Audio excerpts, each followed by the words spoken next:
वंदे मातरम। आप सभी का नेटवर्क 10 के खास कार्यक्रम सत्ता का टेम्परेचर में स्वागत है और मैं हूं आपके साथ दीपिका सिंह। नेशनल हेराल्ड मामले में राहुल गांधी की ईडी में पेशी को मुद्दा बनाकर कांग्रेस सड़कों पर उतरी है। एक तरफ बीजेपी का कहना है कि राहुल गांधी को ईडी के सामने सच स्वीकारना चाहिए।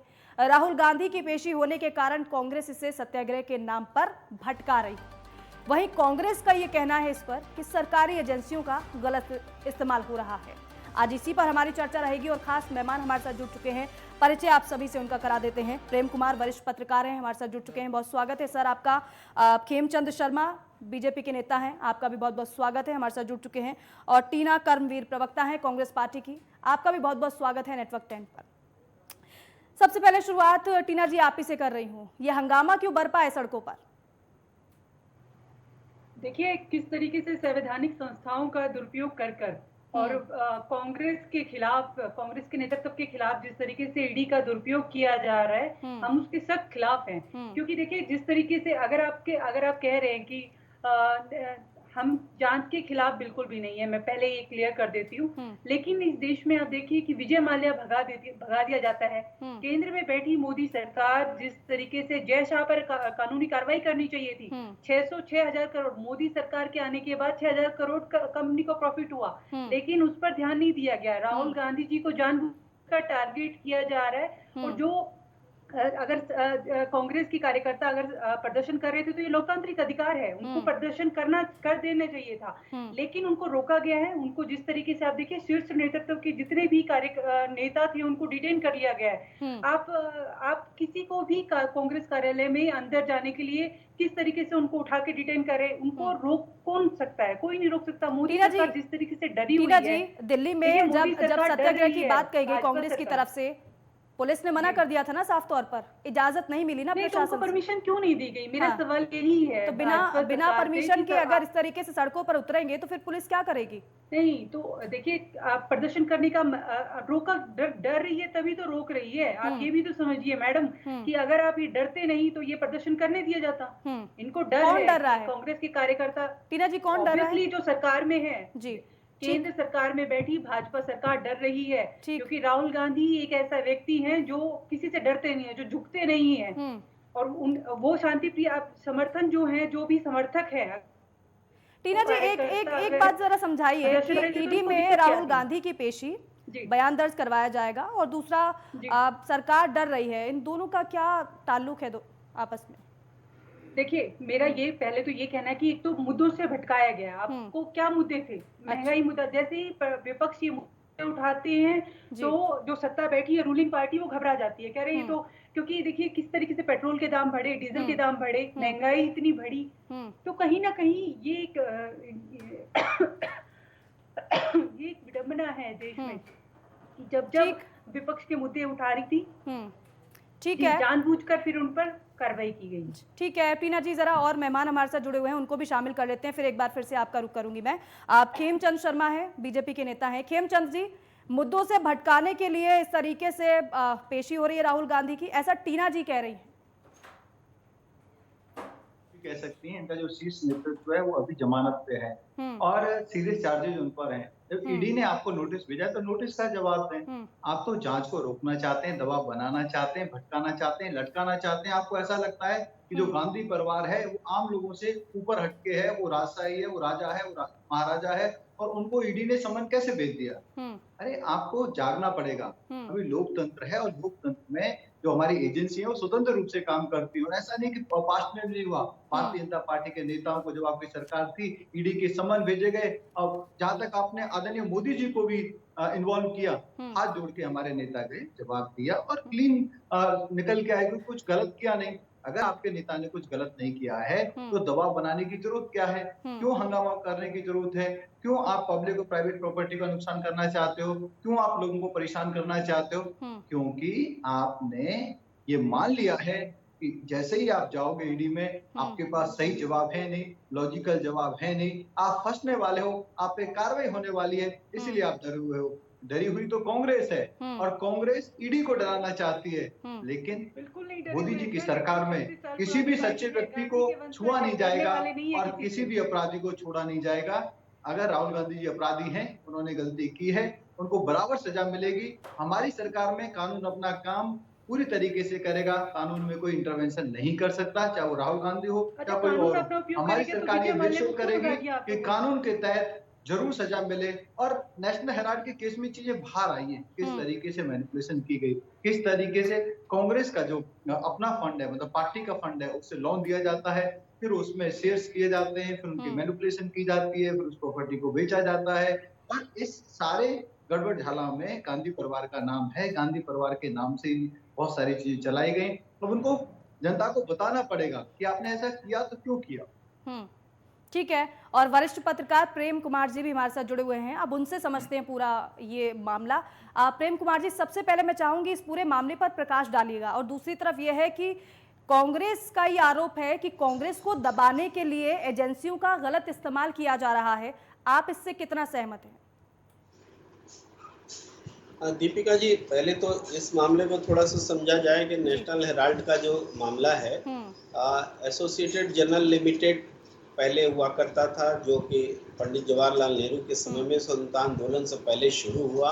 और उसके बाद इसके तहत 2-3 अखबार निकले, जिसमें नवजीवन, नेशनल हेराल्ड जैसे अखबार शामिल थे। ये अखबार बंद भी हुए और ये एजीएल नुकसान में भी चला गया। तो उसके बाद इसको एक नई कंपनी बनी, यंग इंडिया लिमिटेड, और उसने इस घाटे की कंपनी को एक्वायर करने की कोशिश की। और उस प्रक्रिया में कांग्रेस का भी जो शेयर था, कांग्रेस ने जो लोन दिया था, वो लोन इसको यंग इंडिया लिमिटेड ने वापस की। और उसके बाद में वापस करने के बाद वो करीब 90 करोड़ की का मालिकाना हक इनके पास आया। ये सारी चीजें हुई हैं।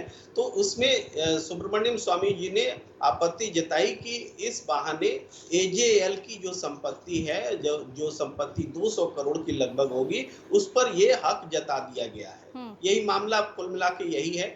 अब इसकी वैधानिकता क्या है कि एजेएल से यंग इंडिया लिमिटेड में ट्रांसफर होने के दौरान कौन सी अनियमितताएं हुई हैं, नहीं हुई है, इसका अदालत इसको परखेगी। अगर गलत होंगे, जो भी गलत होंगे, उन पर कार्रवाई होगी। फैक्चुअल पोजीशन यही है।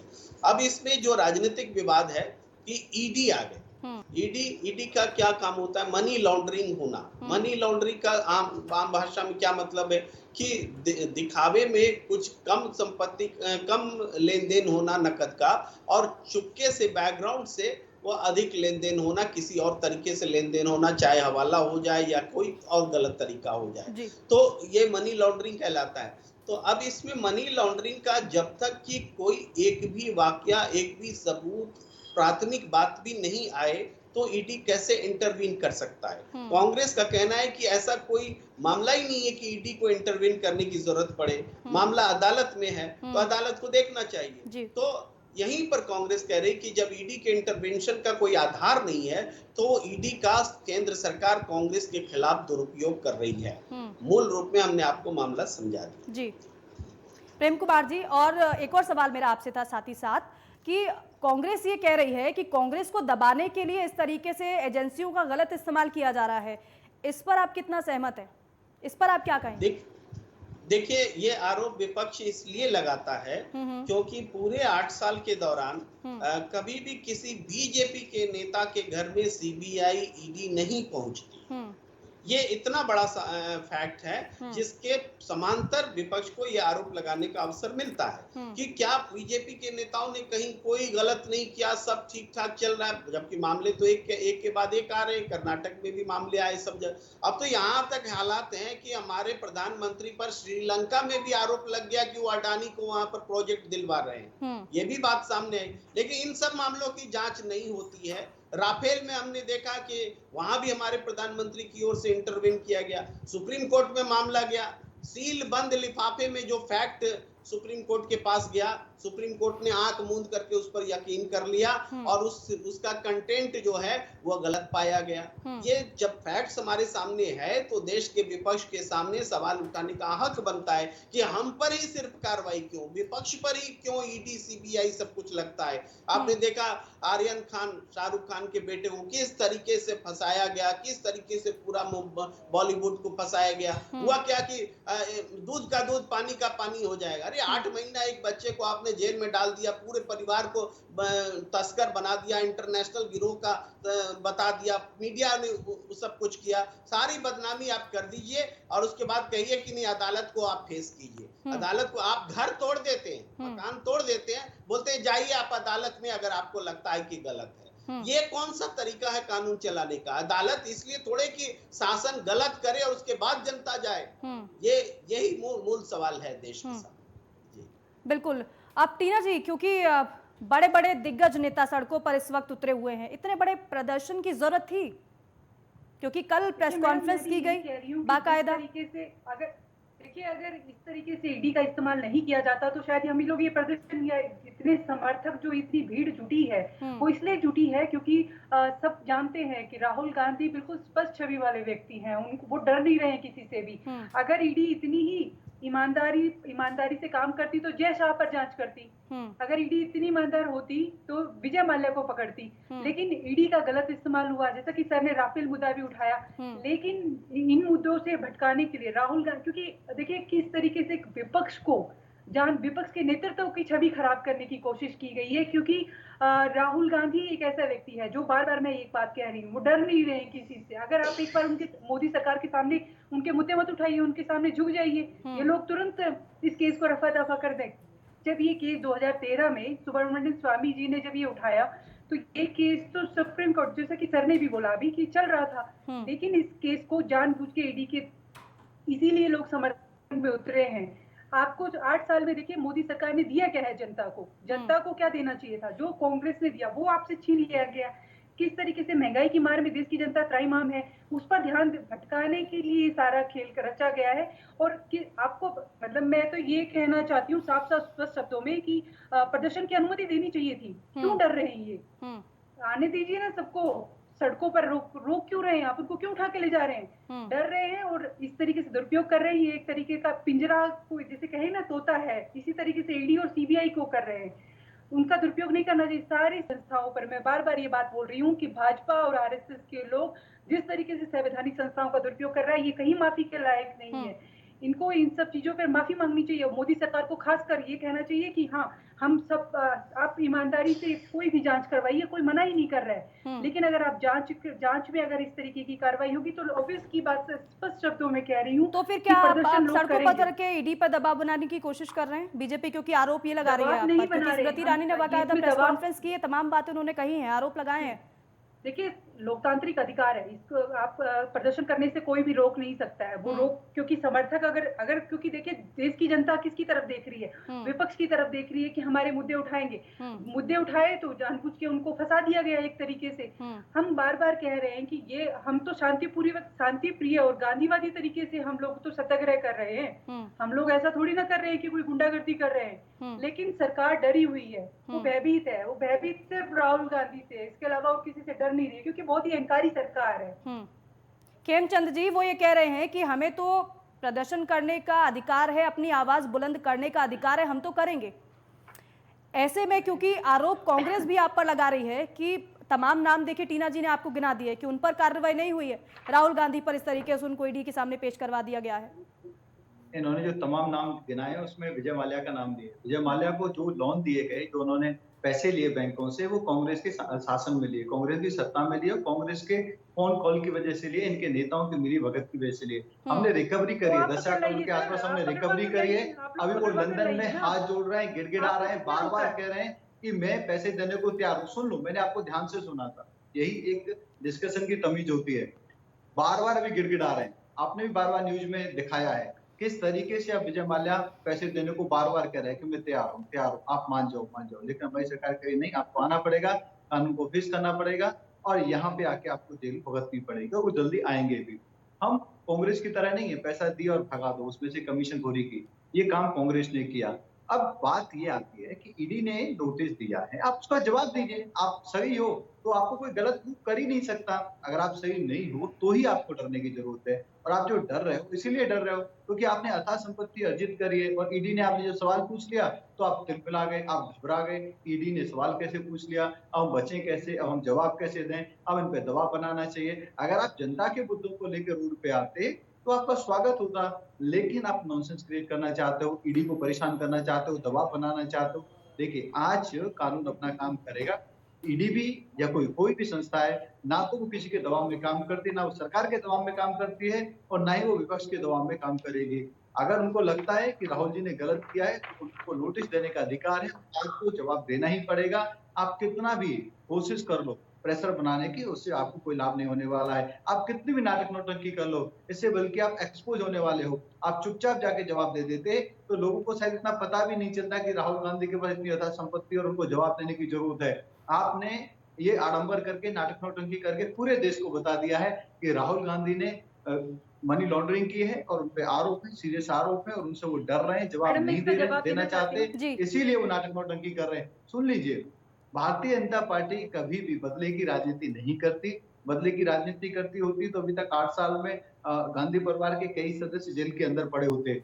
हम लोग कानून को अपना काम करने देते हैं और हमारे यहाँ पे इंडिपेंडेंट मैं टीना जी आपको समय दूंगी, जरा बात पूरी हो जाए। विश्वास होना चाहिए, आप अपनी बात रखो, आप जुडिशरी में जाओ, लोगों के बीच में बात रखो, लेकिन आप एक परिवार को राजा मान लो, उनको आप आम जनता से ऊपर मान लो। आप ऐसा मान लो कि नहीं, उन पे कोई भी कानून अलाउ नहीं करता या लागू नहीं होता, तो ऐसा नहीं चलेगा। अब लोकतंत्र है, भारतीय जनता पार्टी में लोकतंत्र का सम्मान होता है। ये कांग्रेस नहीं है, इमरजेंसी लगा के सब खत्म कर दिया, सारी संस्थाएं खत्म कर दी। चलिए ठीक है खेमचंद जी, आपकी बात पूरी होगी। अब टीना जी इसका जवाब देना चाह रही हैं, जवाब ले लेते हैं। टीना जी बोलिए। देखिए, भाजपा जो है ये पूंजीपतियों की पार्टी है और जिस तरीके से ये कह रहे हैं कि डरने वाले, हम तो अंग्रेजों से नहीं डरे। आप लोगों ने तो अंग्रेजों से माफी मांगी है। अभी आप कह रहे हैं ना अपने आप को सावरकर और गोडसे की पार्टी है ये लोग तो इतने ये अंग्रेजों के मुख भी रहे हैं और ये। अरे टीना जी, अब कहाँ का मुद्दा आप कहाँ ले जा रहे हैं? जो कंट्रीब्यूशन सावरकर जी का है देश के इंडिपेंडेंस में, देश के लिए, समाज के लिए, वो आप कभी भी नहीं कर सकते। जो लोग गद्दों पे सोते थे, जो लोग आपने अपने पंडित जी को भी देखा किस तरीके से जेल में जाते थे, सारी सुविधाएं मिलती थी, और सावरकर जी ने किस तरीके से उन्होंने काला पानी में सजा प्राप्त की। इस तरीके का 1% का कंट्रीब्यूशन भी आपके परिवार का होता तो लोग मान जाते। चलिए ठीक है। देश को आजादी जी टीना जी बोलिए। वो अंग्रेजों से, देखिए, देश को आजादी, आप लोगों ने आजादी नहीं दिलाई, आजादी लाखों लोगों ने दिलाई। आप लोगों ने उस क्रेडिट को लेने की कोशिश की और अपना नाम का ठप्पा वहां पे लगा दिया। लाखों लोगों ने लड़ाई लड़ी, उनकी वजह से आजादी मिली, जिसमें वीर सावरकर का एक बड़ा योगदान है, सुभाष चंद्र बोस जी का बड़ा योगदान है। ठीक है प्रेम कुमार जी, ठीक है, आप दोनों की बात पूरी होगी। अब प्रेम कुमार जी कमेंट करती हूँ। प्रेम कुमार जी, क्योंकि हमने जब देखा है कि जब बड़े राजनेताओं को इस तरीके से समन जाता है ईडी का, तो ये कहा जाता है कि दबाव बनाने की कोशिश की जा रही है और तमाम तरीके के आरोप लगते हैं। तो फिर इसका मतलब तो ये माना जाए कि बड़े राजनेता हैं तो ईडी को अपना काम ही नहीं करना चाहिए। नहीं, ये जानबूझ के देखिए किस तरीके से। टीना जी मैं आऊंगी, प्रेम कुमार जी से मेरा सवाल था, प्रेम कुमार जी से मेरा सवाल था, मैं आऊंगी टीना जी आपके पास। कि इस मामले में आरंभिक सूचना भी अगर हो कि मनी लॉन्ड्रिंग हुई है तो ईडी का जो हमारे देश में काम है वो मनी लॉन्ड्रिंग को के नेटवर्क को, वो भी पर्सनल एक व्यक्ति दो व्यक्ति के लिए नहीं, अगर कोई नेटवर्क का खुलासा करना है, बड़े नेटवर्क का, तब ईडी इन्वॉल्व होती है और मनी लॉन्ड्रिंग होता है। लेकिन राहुल गांधी के मामले में ऐसा है कि मनी लॉन्ड्रिंग का इनिशियल प्रारंभिक भी सबूत नहीं है। अगर प्रारंभिक सबूत भी है तो ईडी का इंटरवेंशन सही है। फिर तो ये भी ऐसे भी हो गया कि दीपिका जी के भी घर में ईडी पहुंच जाएगी, प्रेम कुमार के भी घर में पहुंच जाए ईडी, कि देखें कि मनी लॉन्ड्रिंग हुई है कि नहीं। अरे आपको आरंभिक सबूत तो मिले तब तो आप आएंगे। तो ये प्रश्न है, इसीलिए कहा जा रहा है कि ईडी का दुरुपयोग हो रहा है। अगर आरंभिक सबूत आप ले आइए तो बिल्कुल सही है, ईडी को जांच करने का। यानी आप सहमत नहीं है इस पूछताछ से, पेशी से? इस सवाल के साथ में मैं सहमत नहीं हूँ। ये आरंभिक सबूत लाए कि मनी लॉन्ड्रिंग हुई है, इसके ये प्रमाण है, तो आप पूछताछ करिए, आप और जानकारी इकट्ठा कीजिए। लेकिन ऐसा हुआ नहीं है। इसीलिए ये कहा जा रहा है कि ये विपक्ष की आवाज को दबाने की कोशिश है और कोई दूसरा मामला नहीं। ईडी के इंटरवेंशन का जहां तक सवाल है, आप सीबीआई भी जांच करा दे सकते हैं, आप इनकम टैक्स भी करा दे सकते हैं, लेकिन आरंभिक कुछ शक वाली बात तो होगी तभी तो आप कराएंगे। लेकिन वो मामला राहुल गांधी के इस मामले में दिखता ही नहीं है, इसीलिए कांग्रेसी उत्तेजित है और परेशान। अदरवाइज ईडी नोटिस नहीं देती, और ये नोटिस पहला नोटिस नहीं है, ये मल्टीपल नोटिस दिए गए। अगर प्रिलिमिनरी डेटा नहीं होता, अगर इंफॉर्मेशन नहीं होती तो राहुल गांधी को नोटिस नहीं जाता। डेटा है। खेमचंद जी, प्रेम कुमार जी, मैं जो बोल रहा हूँ मैं अपने मन से नहीं बोल रहा हूँ, बड़े बड़े वकील इसी तरीके से उन्होंने सवाल उठाए हैं, इसलिए मैं बोल रहा हूँ। मैं भी कोई ज्ञाता नहीं हूँ ईडी के कानून का, बिना सोचे समझे, बिना प्रिलिमिनरी रिपोर्ट के राहुल गांधी को नोटिस नहीं दे सकती थी।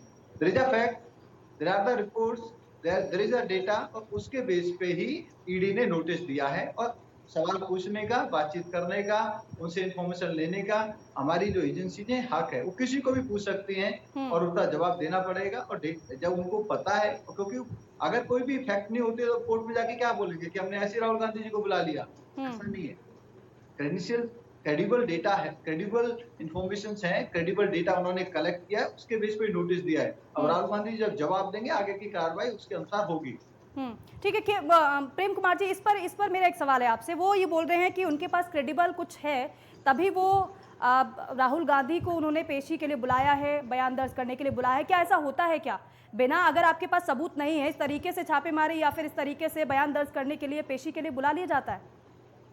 देखिए, ऐसा बिल्कुल हो रहा है। मैंने तो आपको आर्यन खान का उदाहरण रखा, नारकोटिक्स डिपार्टमेंट ने तो पूरे दावे किए थे, सब कुछ था उसके पास, लेकिन क्या हुआ, वो एक मकसद से किया गया था। उस समय लखीमपुर खीरी की घटना घटी थी, उसी दिन आर्यन खान को उठाया गया था और सारा जो पॉलिटिकल जो मकसद है वहां शिफ्ट कर दिया गया था। क्योंकि शाहरुख खान का स्टारडम है, पूरा देश आश्चर्यचकित हो गया कि शाहरुख खान का बेटा क्या ड्रग्स लेता है, और सबका ध्यान भटक गया। तो ये एक साजिश के तहत होता है। आज भी हजारों लोग जो जेलों में बंद है बिना ट्रायल के, स्टेन मर गए, वो स्टेन स्वामी जो रांची से जिनको गिरफ्तार किया गया, अदालत ने माफी मांगी उनसे, उनकी मौत के बाद माफी मांगी उनसे।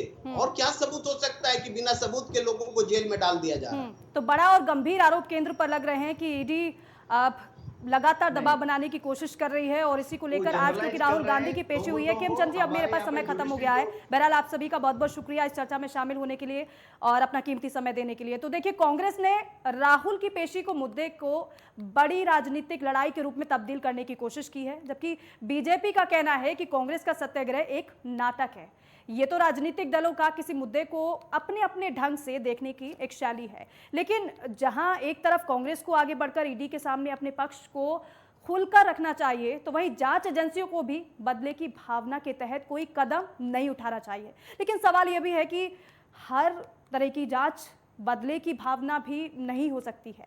आखिर सवाल यह भी है कि अगर जांच एजेंसियां किसी लिए हैं और किसी भी पार्टी के राजनेता हो या जांच के दायरे में क्यों ना आए, जो भी हो, देश को सच्चाई जानने का पूरा हक है। चलिए, इसी के साथ फिलहाल इस खास चर्चा में बस इतना ही। आप देखते रहिए।